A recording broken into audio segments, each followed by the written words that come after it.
राम राम किसान भाइयों, मैं संजय कुमार MSc AG। मैं आपको आज दिखाने वाला हूँ गन्ने के खेत में ये ग्रासी सूट डिजीज़ है।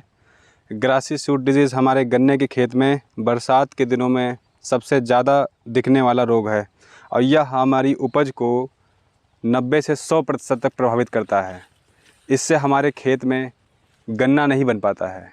इसका नाम है घासी प्रोरोह रोग, हिंदी में इसको घासी घसैला रोग भी कहते हैं। यह माइकोप्लाज्मा के द्वारा फैलता है। इसमें जब इस तरह का रोग होगा तो आप देखेंगे खेत में गन्ने की पत्तियां देख रहे हैं कि आप एक गन्ने की पत्तियों में हरे हरेपन का इस तरह से सफ़ेद हरा कम होगा, लेकिन इसमें सफ़ेद पत्ती ज़्यादा होगी। और आप देख पा रहे हैं कि हमारे इस पूरे खेत में एक किसान भाई का ये खेत है। बुआई के समय के बाद में देखिए लगभग ये 3 महीने की फसल हो गई है और इसमें आप पूरे खेत में देख रहे हैं कि पूरा ग्रासी रोग फैल चुका है।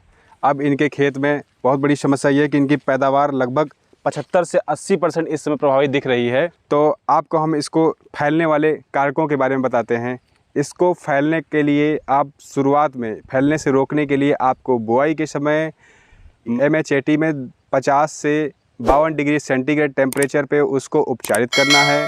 आपको 2 घंटे के लिए MHAT यानी मॉइस्ट हॉट एयर ट्रीटमेंट आपको अपने गन्ने के जो बड्स होते हैं या फिर आपके गन्ने के जो टुकड़े होते हैं उनको 50 डिग्री टेम्परेचर पे उपचारित करना है। उपचारित करने के बाद हमको अपने खेत में बुआई करनी है, जिसके बाद हमारे खेत में बहुत ही अच्छे कल्ले निकलेंगे। तो हम इसको रोकने के लिए अब इसमें कोई उपचार नहीं कर सकते हैं। यह हमारी 3 से 3.5 महीने की फसल लगभग हो चुकी है।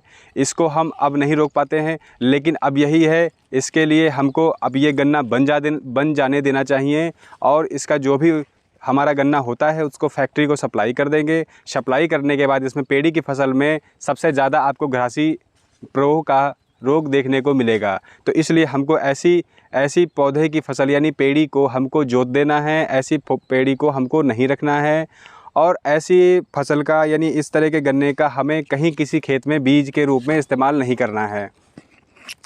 इसके फैलने का क्या कारण है, क्यों यह फैलता है, यह मैं आपको बता देता हूँ। इसके ऊपर एक छोटा सा कीड़ा होता है जो उड़ उड़ करके दूसरे पौधों के पत्तियों का रस चूसता है। पत्तियों का जब यह रस चूसता है तो उसके अंदर उसके जो बैक्टीरिया होते हैं तो वह बैक्टीरिया उस खेत में दूसरे पौधे में फैल जाता है, जिसके द्वारा उस पौधे में भी बहुत तेज़ी गति से इसमें घासी रोग प्रोह रोग बनने लगता है। आप देख पाएंगे कि मैं दिखा रहे हैं आपको कि जब इस तरह का रोग होता है, नंबर 1 तो इसकी पत्तियां दिखने लगती हैं। तीसरी बात ये क्या, इसमें कल्लों की संख्या ज़्यादा बन जाती है। कल्ले बढ़ने लगते हैं। कल्ले बढ़ते रहेंगे लेकिन इसकी ऊंचाई नहीं बढ़ेगी और इसमें जो जड़ होती हैं सुक्रोज नहीं बन पाता है।